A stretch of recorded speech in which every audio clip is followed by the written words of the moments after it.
Welcome to the Deep Dive, everyone. It's March 17th, 2025, and we're diving into the top cybersecurity and tech news stories making waves today. We're talking about ransomware attacks, AI-powered deepfakes, even CISO liability.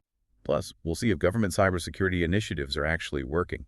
We've got a lot to cover, so let's get to it. Right off the bat, there's a new research paper that's sending ripples through the cybersecurity world. It highlights how much more effective GPU-assisted brute force attacks are becoming, especially against older systems using shorter encryption keys. Okay, so what does that mean in practical terms? We're talking about things like GPRS, GSM, RFID technologies that are still in wide use. Exactly. For years, we've been told 128-bit encryption is practically unbreakable. But this research is making people wonder if that's still true. Is our faith in 128-bit encryption misplaced? It's more nuanced than that. The research doesn't mean 128-bit encryption is suddenly useless everywhere, but it does show a growing weakness in certain areas, particularly those using older algorithms like Kasumi and TE3. The thing is, with DPUs being so readily available now, cracking these weaker encryption keys is becoming faster and cheaper than ever. So are we saying our old devices are sitting ducks now? Not quite. The paper specifically looks at those older algorithms, but it's a wake-up call for sure. It reminds us that the landscape of cybersecurity is always shifting. What was considered secure yesterday may not be enough today. That's a crucial point. It often feels like cybercriminals are always one step ahead. Speaking of which, the FBI just issued a warning about a huge surge in scams involving free file converter websites. You know, the kind we all use in a pinch. It's a classic case of attackers taking advantage of our need for convenience. A lot of these sites look totally legitimate, which makes them really effective traps. And the real danger lies in the malware they spread. The FBI is calling this scam rampant, and they're urging users to be really wary of any sites that don't have clear contact info, or that bombard you with pop-ups, or that ask for permissions that don't make sense. What are the consequences if you do end up downloading malware through one of these scams? It really runs the gamut. It could be as simple as frustration or as serious as having your entire system held hostage by ransomware. Imagine your personal data stolen or your whole system locked down.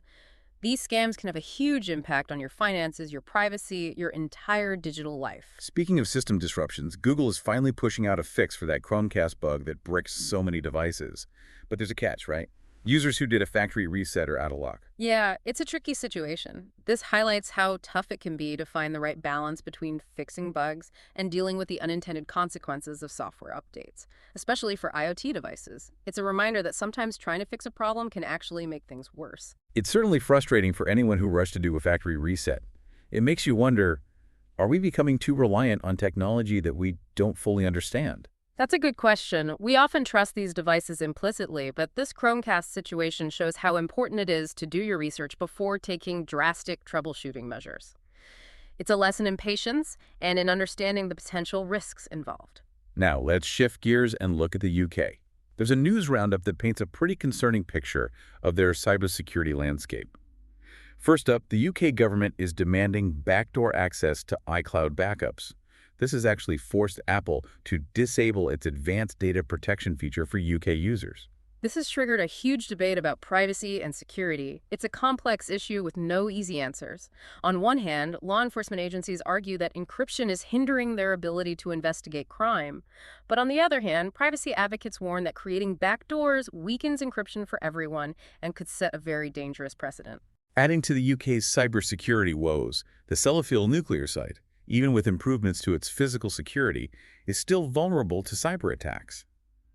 They were recently fined for failings that might be linked to hackers in Russia and China. This raises some serious concerns about the security of critical infrastructure. Securing critical infrastructure is a constant uphill battle. These facilities often rely on a mix of old and new technology, and that creates vulnerabilities attackers can exploit. Plus, these systems are all interconnected, which makes them vulnerable to cascading failures. A breach in one area can quickly spread throughout the entire network. And it's not just critical infrastructure that's at risk. UK businesses are reportedly losing billions to cyber attacks every year. And yet, many of them still lack even basic security measures. It really underscores the need for a change in mindset. Cybersecurity isn't just an IT issue, it's a business imperative. Companies need to understand that investing in cybersecurity is investing in their future. If they don't take the necessary precautions, the consequences can be devastating. financial losses, reputational damage, even legal liabilities. It sounds like the UK is facing a perfect storm of cybersecurity challenges. It does seem that way. And this situation really highlights the growing complexity of the threat landscape. Nation-state actors, cybercriminals, hacktivists, they're all becoming more sophisticated and more persistent. Defending against these threats requires a proactive, multi-layered approach. Well, let's hope the UK can weather this storm and come out of it with a stronger cybersecurity posture. But the news doesn't get any better. The German flight ticket reseller Air Ticket is down after a cyber attack. This one affected their booking system, and it may involve ransomware. What's particularly concerning is that Air Ticket has a history of security issues. They had a big data breach back in 2016. This incident raises some questions about the long-term impact of cyber attacks. Can companies learn from their mistakes? The air ticket situation suggests that even one cyber attack can have lasting consequences, making a company more vulnerable to future breaches. It's like a vicious cycle. The more attacks a company suffers, the more vulnerable they become. Exactly, and that's why a proactive approach to cybersecurity is so crucial. Companies can't just react to incidents. They have to anticipate threats and take steps to mitigate them before they become a problem. Now, across the Atlantic, the U.S. Federal Communications Commission, the FCC, is making headlines with its decision to form a new council to address cybersecurity threats. This comes amidst growing concerns about espionage and the security of critical infrastructure, especially with the escalating tensions between the U.S. and China in cyberspace. The FCC says their goal is to reduce U.S. dependence on foreign technology, mitigate vulnerabilities, and make sure America leads in key tech areas like 5G and AI. But some critics say this new council is just a reaction, that it doesn't have the teeth to be truly effective. It's too early to tell what kind of impact this council will have, but it does signal that the government is becoming more aware of the importance of cybersecurity. The challenge will be to translate that awareness into concrete actions that actually address the evolving threat landscape. We'll certainly be keeping an eye on how this unfolds. Now let's talk about a threat that hits a little closer to home for developers. A new phishing campaign is targeting GitHub users, using fake security alerts that lead to a malicious OAuth app. This attack is particularly sneaky because it exploits the trust developers have in security alerts. By mimicking legitimate GitHub communications, attackers can trick users into giving them access to their accounts without raising any red flags. And once they have that access, the consequences can be pretty severe, right? Absolutely. Imagine what an attacker could do with control of a developer's GitHub account. They could steal sensitive code, inject malicious code into repositories, or even use the account to launch further attacks. This really highlights the need to be constantly vigilant.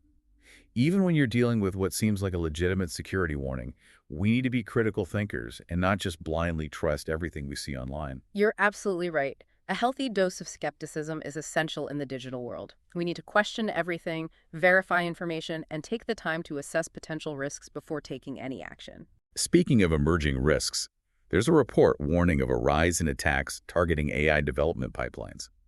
This is a whole new frontier for cybercriminals, and the implications are huge. As AI becomes more widespread, the opportunities for malicious actors to exploit its development process also grow.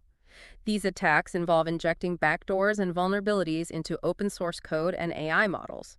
This could compromise the integrity and security of AI systems right from the start.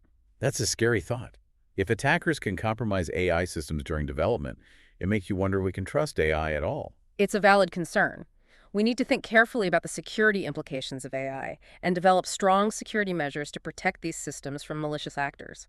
That means securing the entire AI development lifecycle, from data collection and model training to deployment and monitoring. Clearly, AI security is an emerging area that needs urgent attention. Now, for a story that feels straight out of a sci-fi movie, Singaporean authorities are warning businesses about a new wave of scams using deepfakes. These scams use deepfakes to impersonate CEOs and other executives in video calls, tricking employees into transferring funds. It's a perfect example of how quickly evolving technology can be weaponized by criminals. These deepfake scams are incredibly convincing because they prey on the trust employees have in their superiors. And the potential for financial damage is enormous. It is. Imagine getting a video call from your CEO telling you to transfer a large sum of money. You'd probably do it without a second thought. But what if that CEO wasn't real? What if it was a deepfake created by scammers? That's exactly the danger of deepfakes. They erode trust and make it almost impossible to tell what's real and what's fake. And as this technology gets more sophisticated and easier to access, the threat is only going to grow. I feel like we're entering a new era of cybersecurity where we can't even trust our own senses. What can businesses do to protect themselves against these deepfake scams? Awareness is key. Employees need to know about deepfakes and the tactics scammers use. Companies should also implement multi-factor authentication for sensitive transactions and set up clear communication protocols for verifying requests, especially those involving financial transfers. So it's a combination of technology and education. We need to use technology to detect and prevent these scams, but we also need to educate ourselves and others about the threat and how to stay safe. Exactly. It's a multifaceted approach that requires effort from everyone: individuals, businesses, and governments. Well, our last headline for today is about the Medusa ransomware group. They've been in the news a lot lately for their aggressive attacks on critical infrastructure. The FBI and CISA just issued a joint advisory warning about the growing threat they pose. Apparently, they've targeted hundreds of organizations just this year. What's really worrying about Medusa is their focus on critical infrastructure. Attacks on hospitals, power grids, essential services, those can have devastating consequences, disrupting lives and potentially causing widespread chaos. The potential impact is staggering. It's not just about financial losses anymore. It's about public safety and national security. Absolutely. And that's why ransomware attacks, especially those aimed at critical infrastructure, are now considered a top national security threat. We need to take them seriously and invest in strong security measures to protect our critical systems. It's a sobering thought. But on that note, we'll wrap up part 1 of this deep dive into the latest cybersecurity news. Join us for part 2, where we'll dig a little deeper into some of the more technical aspects of these stories and explore what they mean for you. Stay tuned. Welcome back to the deep dive. Let's unpack some of the more technical details from the news we've covered. Sounds good. Let's revisit that research on brute force attacks. What makes GPUs so effective for cracking encryption keys? Well, GPUs are really good at parallel processing. Think of it like this: a single-lane road versus a multi-lane highway. GPUs are like that highway. They can try tons of key combinations at the same time, which makes them incredibly efficient for brute force attacks. So it's a numbers game, and GPUs are playing it a lot faster. What does this mean for the average person who's still using older technology? It really emphasizes how important it is to stay up to date. Software updates often include security patches that address these kinds of vulnerabilities. And if you have really old devices that can't be updated with modern security protocols, it might be time to consider replacing them. Good advice. Now, switching gears to those free file converter scams, what kinds of malware are these sites usually delivering? Oh, it's a whole mix of nasty stuff. Ransomware is a big one, encrypting your files and demanding payment to get them back. Spyware can steal your personal information without you even knowing, and botnet malware can actually hijack your computer and use it for other malicious activities. So basically, your computer could be controlled remotely by a hacker. Yeah, it's not a pleasant thought. Absolutely not. So, besides sticking to reputable sites, are there any red flags that signal a file converter site might be malicious? Always look for a secure HTTPS connection, that little padlock icon in your browser's address bar. And be wary of sites that just bombard you with those intrusive ads or pop-ups. They often use those to hide malicious downloads. And really pay attention to the permissions they ask for.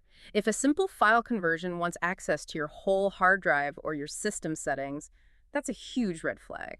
Great tips. Thanks for those. Let's dive a bit deeper into that Chromecast bug. What can people do to avoid similar issues with their IoT devices in the future? I think the Chromecast situation is a good lesson in caution. Before you rush to update any IoT device, do a little research. A quick Google search can tell you if other people are having problems, and maybe consider delaying updates for a few days just to give some time for those potential bugs to surface. And always, always make sure you have a reliable backup, especially for devices that store your personal data. You never know when an update might go wrong. Solid advice. Turning back to the UK, let's dig a little deeper into that debate around the government's demand for backdoor access to iCloud. Why is Apple so resistant to this? Apple's argument is that creating a backdoor, even for law enforcement, weakens encryption for everyone. It's like creating a master key that could be used by anyone, not just the authorities. So it's a balancing act between security and privacy. Exactly. Apple's stance highlights the challenge of trying to balance the needs of law enforcement with protecting individual privacy. It's a complex debate with big implications. What happens in the UK could set a precedent for other countries, and that could affect digital privacy worldwide. It's a slippery slope with no easy answers. Let's move on to the Sellafield nuclear site. What makes securing critical infrastructure like that so challenging? It's tough because critical infrastructure often uses a combination of old and new technology. It can be a nightmare trying to implement consistent security across all those systems. And these facilities are incredibly complex with interconnected systems that create so many entry points for attackers. And on top of all that, the consequences of a successful attack on critical infrastructure are just enormous. So it sounds like a constant battle against evolving threats. That's exactly what it is. Securing critical infrastructure requires a multi-pronged approach. Strong technical defenses are essential, but equally important are strong incident response plans and ongoing training and awareness programs for employees. Human error is still one of the weakest links in cybersecurity.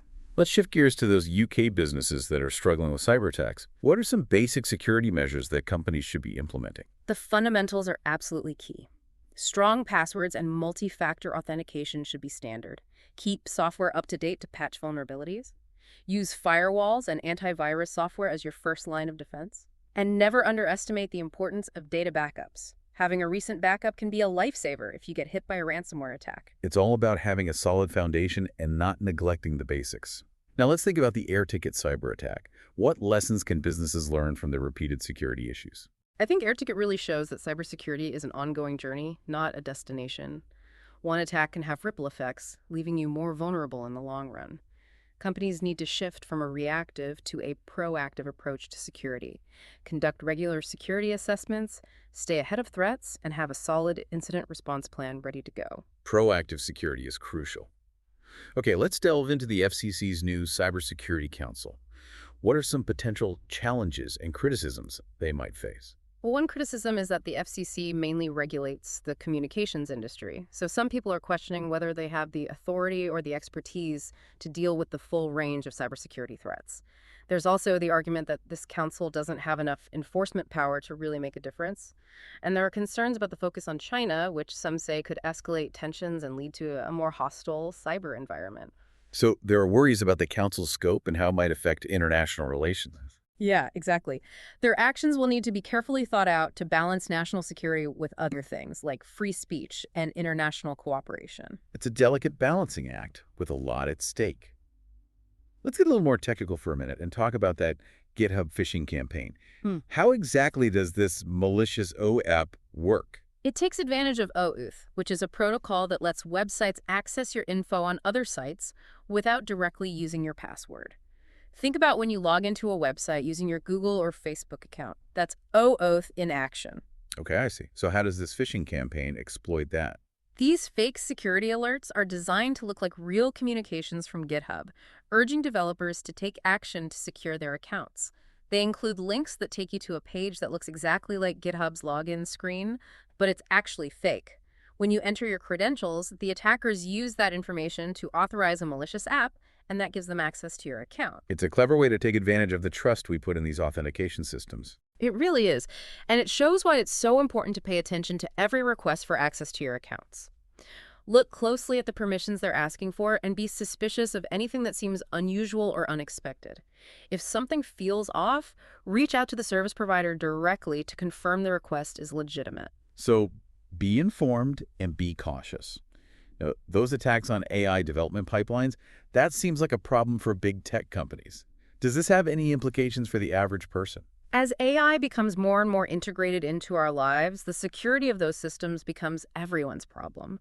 If AI is used for harmful purposes, like manipulating financial markets or spreading misinformation or even controlling critical infrastructure, that affects all of us. We need to demand transparency and accountability from the organizations developing and using AI. We have to make sure that AI is developed and used ethically and responsibly, with strong security measures in place. So AI security is a collective responsibility. Let's revisit those deepfake scams in Singapore. How can businesses defend themselves against this type of deception, which is getting more and more convincing all the time? The first line of defense is education. Employees need to be aware of deepfakes and how scammers are using them. Businesses should also have strong authentication measures in place, like multi-factor authentication, especially for sensitive transactions. So make it harder for attackers to take advantage of human trust. Exactly. And for really important transactions, companies might consider having additional verification procedures, like requiring confirmation through a separate communication channel, or setting up video conferencing policies that prioritize security. Now, let's conclude by discussing the ransomware threat, specifically the Medusa Group, and their focus on critical infrastructure. What makes them so dangerous? The thing about Medusa is they operate as ransomware as a service. It's basically like franchising their ransomware to other cybercriminals. This lets them scale up their operations and target way more victims. And what makes them especially dangerous is that they're willing to go after critical infrastructure. They know that the potential for disruption and chaos gives them more leverage when they're demanding a ransom. It's frightening to think that these groups are deliberately targeting those essential services. It shows how the ransomware threat is evolving. We're moving beyond random attacks to more targeted and strategic ones, and the consequences could be devastating. Welcome back to the deep dive. In this final part, let's shift gears a little. We've talked about the threats. Now let's explore some solutions. You got it. Knowledge is power, especially when it comes to cybersecurity. When we understand the threats, we can make smart decisions and take steps to protect ourselves. So let's empower ourselves. We spent a lot of time talking about those brute force attacks and how older encryption algorithms might be vulnerable. What can we do to mitigate that risk? Well, it's not just about using longer encryption keys, it's about using the right kind of encryption for the situation. Modern algorithms like AES are designed to resist brute force attacks, even with all the advances in GPU technology. The focus should be on moving away from those older, weaker algorithms like DES and 3DEES. So for the average person, does that mean getting rid of all our old devices? Not necessarily. Just be aware of the limitations of older tech. Whenever you can, use devices and services that rely on those modern encryption standards. And keep your software up to date. Those updates often include security patches that address known vulnerabilities. And be extra careful with sensitive data on those older devices. Good advice.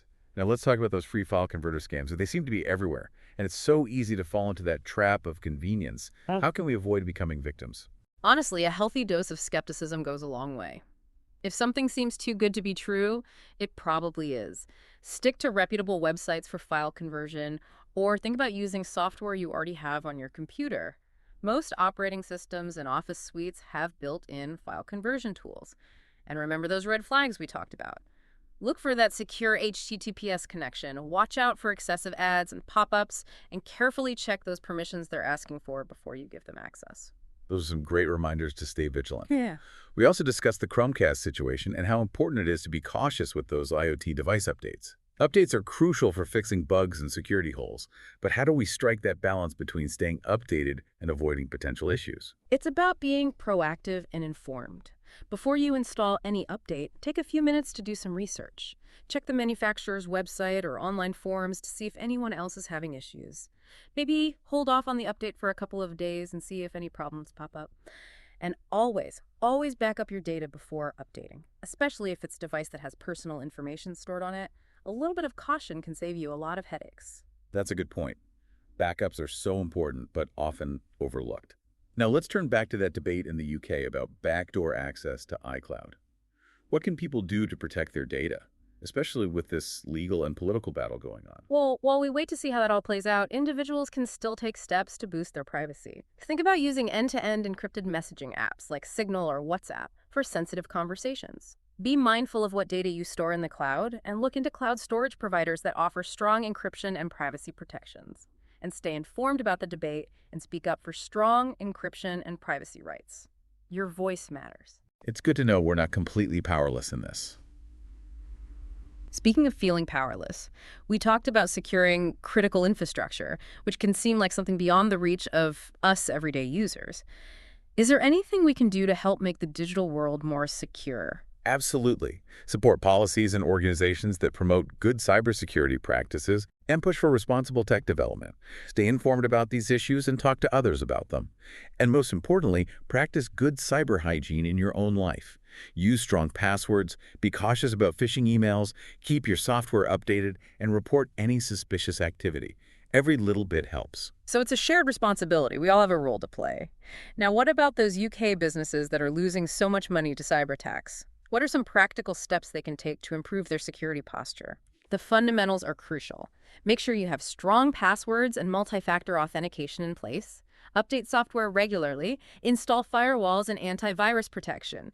Make sure employees get regular cybersecurity awareness training, teaching them how to spot those phishing emails and other social engineering tricks, and have an incident response plan ready to go and test it regularly. Being prepared can make a big difference in minimizing damage if you do get attacked. So it's about building a strong foundation and having a plan. We also discussed AirTicket and those repeated security issues they've had. What key lessons can other companies learn from their experience? I think AirTicket shows us that cybersecurity is an ongoing process. It's not something you do just once and forget about it. Companies need to be proactive, not reactive. They need to do those regular security assessments, keep an eye out for threats, and invest in employee training and security awareness programs. It's about creating a whole culture of security within the organization. Proactive security is so important. Now let's bring it back to the FCC's new Cybersecurity Council. Do you think this is a sign that governments are finally taking cybersecurity seriously? The fact that they've created this council does show that there's a growing awareness of cybersecurity threats at the government level, but it remains to be seen how effective it will actually be. Critics are saying it doesn't have the authority or the resources to really tackle these complex challenges.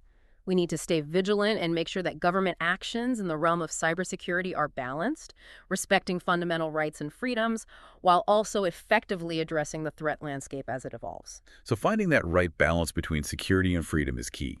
Now, those OWITH phishing attacks, they sound pretty dangerous, even for people who are tech savvy. What can we do to avoid falling victim to those? Be aware of how OWITH works and be careful when you're giving apps access to your accounts. Look closely at those permissions that any third-party app is requesting. If something seems off or unexpected, don't hesitate to contact the service provider directly and make sure the request is legitimate. Remember, a legitimate service provider will never ask you to enter your credentials on a third-party website. It's all about being informed and cautious. Let's move on to those attacks on AI development pipelines. It seems like a problem for the big tech companies. Are there any implications for everyday people? As AI becomes a bigger part of our lives, the security of those systems becomes a concern for everyone. If AI is used for harmful purposes, whether that's manipulating financial markets, spreading misinformation, or even controlling critical infrastructure, it affects all of us. We have a right to demand transparency and accountability from those who are developing and using AI. We need to make sure that AI is developed and used ethically and responsibly with strong security built in. AI security is definitely a collective responsibility. Now, those deepfake scams, how can we protect ourselves from this kind of deception, especially since it's getting so sophisticated and realistic? Awareness is a good starting point. Educate yourself and the people around you about deepfakes and how they can be misused. Don't automatically trust any video or audio recording that seems too perfect or sensational. Look for little inconsistencies like unnatural blinking or lip movements. That could be a sign of a deepfake. And if you're not sure, verify the information from multiple sources or contact the person or organization directly to confirm it's real. So we have to sharpen our critical thinking skills and not just believe everything we see and hear. Finally, let's talk about ransomware and the Medusa Group in particular. What are some concrete steps we can take to protect ourselves from this ever-evolving threat? Ransomware prevention should be a top priority for everyone. Practice good cyber hygiene, strong passwords, being cautious about phishing emails, keeping your software updated. If you're a business, make sure you have strong security measures in place, provide cybersecurity training to your employees, and have a solid incident response plan ready. And everyone back up your data regularly. A recent backup can be a lifesaver if you ever do get hit with ransomware. That's great advice. Well, that brings us to the end of our deep dive into the world of cybersecurity news. We hope this information has been helpful and gives you the knowledge you need to navigate the ever-changing landscape of digital threats. Absolutely. Remember, staying informed is the first step to staying safe online. Thanks for joining us, and until next time, stay vigilant and stay safe.